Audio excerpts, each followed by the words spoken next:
खबरों में आगे बढ़ते हैं। अब आपको उत्तर प्रदेश लिए चलता हूं। यूपी में क्या हो रहा है? गृह मंत्री आजम पर भारी घमासान। शिवपाल ने कहा था आजम खान को गृह मंत्री बना दे। उसके बाद देखिए सीएम योगी ने पलटवार किया। योगी आज अयोध्या में थे, रामलला के दर्शन करने पहुंचे थे।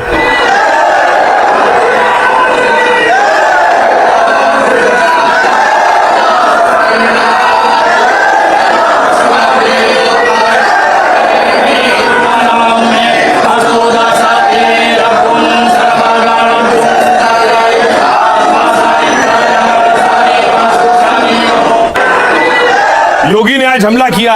शिवपाल यादव गए थे रामपुर जेल आजम खान से मिलने के लिए।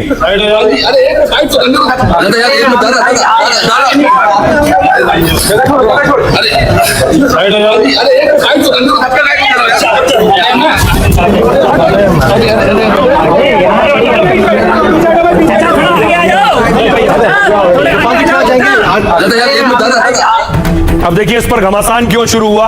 आजम खान को लेकर आजम खान दरअसल शिवपाल के जेल में आजम से मुलाकात के बाद ये बवाल शुरू हुआ। शिवपाल ने कहा था राज्य में समाजवादी पार्टी की सरकार बनेगी, सरकार बनने पर अपने लोगों से केस वापस लिए जाएंगे। साथ ही आजम खान को गृह मंत्री बनाने की बात कही। समाजवादी पार्टी नेता आजम खान रामपुर जेल में बंद है। कहा यह जा रहा है कि अखिलेश के कहने पर शिवपाल उनसे मिलने गए थे। योगी ने कहा इस पर योगी ने अखिलेश को घेरा।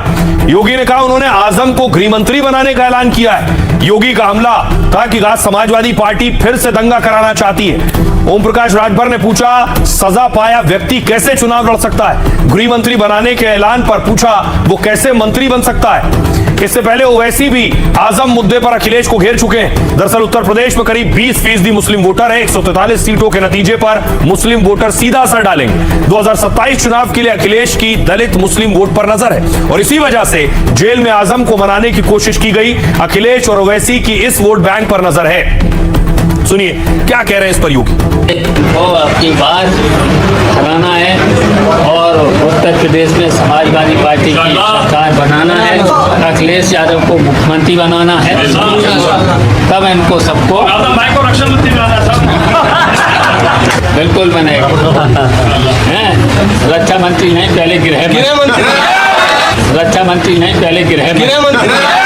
देश की आजादी के खिलाफ और भारत के विभाजन के लिए जिम्मेदार व्यक्ति के नाम पर विश्वविद्यालय बनाने वाले व्यक्ति को समाजवादी पार्टी आज पैरोकार बनती है कि हम आएंगे तो उसको गृह मंत्री बनाएंगे। यानी ये तो जानते हैं कि उसको नहीं आना है, लेकिन इनका शर्मनाक इनके सोच को देखो। यानी ये फिर दंगा करवाना चाहते हैं।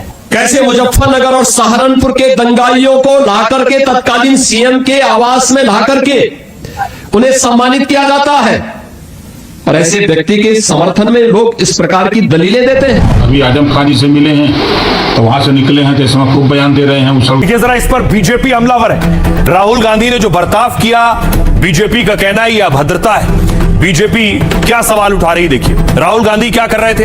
राहुल गांधी ने विदेश नीति को लेकर मोदी सरकार को घेरा। एक कार्यक्रम में पीएम मोदी की विदेश यात्राओं का जिक्र किया। राहुल ने मोदी के दूसरे नेताओं से गले मिलने का मजाक उड़ाया। राहुल ने कहा पता नहीं इनके दिमाग में कहां से घुस गया है, मोदी जी को लगता है विदेश नीति का यही मतलब है। इसके बाद राहुल ने संदीप दीक्षित को गले लगा लिया और कुछ देर बाद संदीप दीक्षित ने राहुल को टोका। संदीप दीक्षित ने राहुल से पूछा कहीं मेलोनी समझकर तो नहीं पकड़ा? इस पर राहुल ने हंसते हुए कहा नहीं मैं अभी तक वहां नहीं पहुंचा हूं। इस पर जेपी नड्डा ने कहा राहुल की विदेश नीति का मजाक उड़ाने पर बीजेपी ने चौतरफा हमला बोला। केंद्रीय मंत्री जेपी नड्डा ने कहा ऐसा विपक्ष का नेता देखना ही बाकी रह गया था।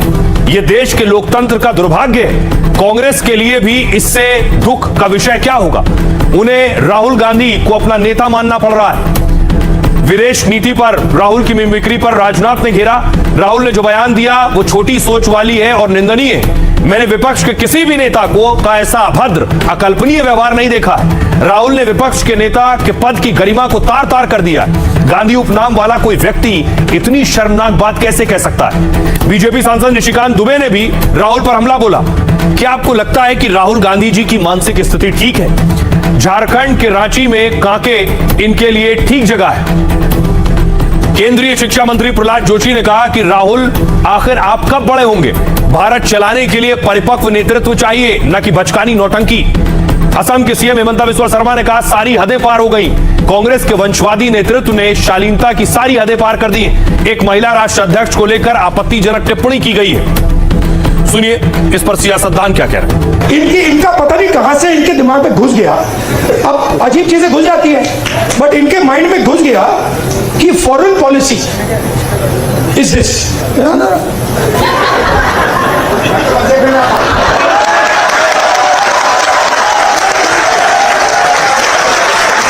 अब पता नहीं किसने डाला, कहां से घुसा कि भाई फॉरेन पॉलिसी का मतलब imagine the ignorance foreign policy. एक चीज पूछ सकता हूँ? मेलोडी समझ के तो नहीं पकड़ा था? I have not reached there yet. वो नौटंकी के एक पात्र थे, नाटक के एक पात्र बन गए थे। सदन के अंदर हाउस कैंपस में बंदर ले जाना। राहुल गांधी तुम्हारा ननिहाल भी इटली है, कोई नानी दादी चाची मामी कोई लगेगी? इतना संस्कार तो रखते। संस्कारहीन व्यक्ति जब किसी पद पे जाता है तो यही नीचे स्तर पर उतरता। जो व्यवहार नेता प्रतिपक्ष ने किया वो अभारतीय है, अशोभनीय है, अलोकतांत्रिक है, मर्यादाओं की धज्जियां उड़ाने वाला है। ये क्या कांग्रेस को शोभा देता है? क्या ये भारत के विचार है? मैं इसकी घोर निंदा करता हूं, उनको माफी मांगी। संदीप जी का बयान था वो गले नहीं उतरता है, उसे मैं अशोभनीय मानता हूँ। सवाल सिर्फ किसी हेड ऑफ द स्टेट का नहीं है। एनी वुमेन जो आपके वक्तव्य का उपहास का पात्र बने, ये उचित नहीं है। और हम बीजेपी से सिर्फ पॉलिटिकल लड़ाई नहीं लड़ रहे हैं, भाषा की लड़ाई और भाषा की गरिमा की लड़ाई लड़ रहे हैं। आपने प्रधानमंत्री रहते हुए एक प्रदेश की मुख्यमंत्री ममता जी को कहा था ओए दीदी वो अच्छा था। आप सर्वोच्च नेतृत्व के कांग्रेस को क्या क्या शब्द बताए, मैंने अपनी आंखों से सुना और देखा है। मेरे पीछे रेणुका चौधरी बैठी हुई थी, उनको सुपर्णखा कहा है। अब देखिए राहुल गांधी विदेश नीति पर सवाल उठा रहे थे लेकिन सेल्फ गोल कर बैठे। दूसरी तरफ सच्चाई यह है कि पीएम मोदी और मेलोनी सोशल मीडिया पर बहुत वायरल होते हैं। उनके जितने पोस्ट सोशल मीडिया पर आए हैं साथ के, उनके साथ की तस्वीरें हो, वीडियो हो, ये सब के व्यूज करोड़ों में जाते हैं। यानी लोग दोनों बड़े नेताओं को और उनकी छवि को पसंद करते हैं। देखिए जब पीएम मोदी ने मेलोनी को गिफ्ट दिया हो या इसके अलावा जितनी भी अब तक तस्वीरें आई हैं वो इस बात की गवाह है। ये तस्वीर आप देख रहे हैं, ये भी सोशल मीडिया पर डाली गई। पीएम मोदी और इटली की पीएम मेलोनी को मेलोडी लिखा था इस तस्वीर में। दोनों नेताओं के दौरे या मुलाकात के वक्त मेलोडी ट्रेंड करने लगता है। दोनों से जुड़ी तस्वीरें देखते ही देखते वायरल हो जाती हैं। 20 मई को पीएम मोदी इटली के दौरे पर थे और इसी दिन इटली की पीएम मेलोनी ने सेल्फी पोस्ट की।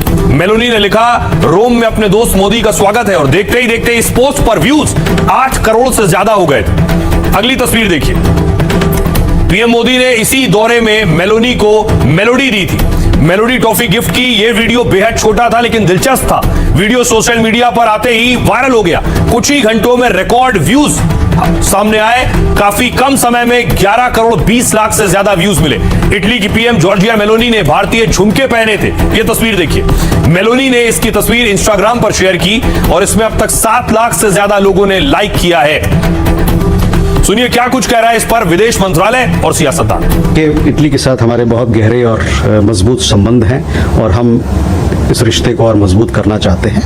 और जहाँ तक दो देशों के बीच में मित्रता की बात है, रिश्तों की बात है, उसको एक आदरपूर्ण उसको एक दायरे में रखना जरूरी होता है। राहुल गांधी जी के मन में प्रधानमंत्री जी के प्रति चाहे जितनी भी कुंठा भरी हो, परंतु ऐसी अभद्र टिप्पणी यह सर्वथा अस्वीकार्य है। आज इस आचरण से राहुल गांधी ने न सिर्फ प्रधानमंत्री नरेंद्र मोदी जी का अपमान किया है, भारत की अंतर्राष्ट्रीय प्रतिष्ठा का अपमान किया है, लोकतंत्र नेता प्रतिपक्ष के पद की गरिमा को तार तार कर दिया है। उन्होंने जो छिछोरापन दिखाया, उसको छिछोरेपन के सिवाय दूसरा कुछ कहा नहीं जा सकता। ऐसा छिछोरा नेता इससे पहले भारत ने कभी देखा नहीं।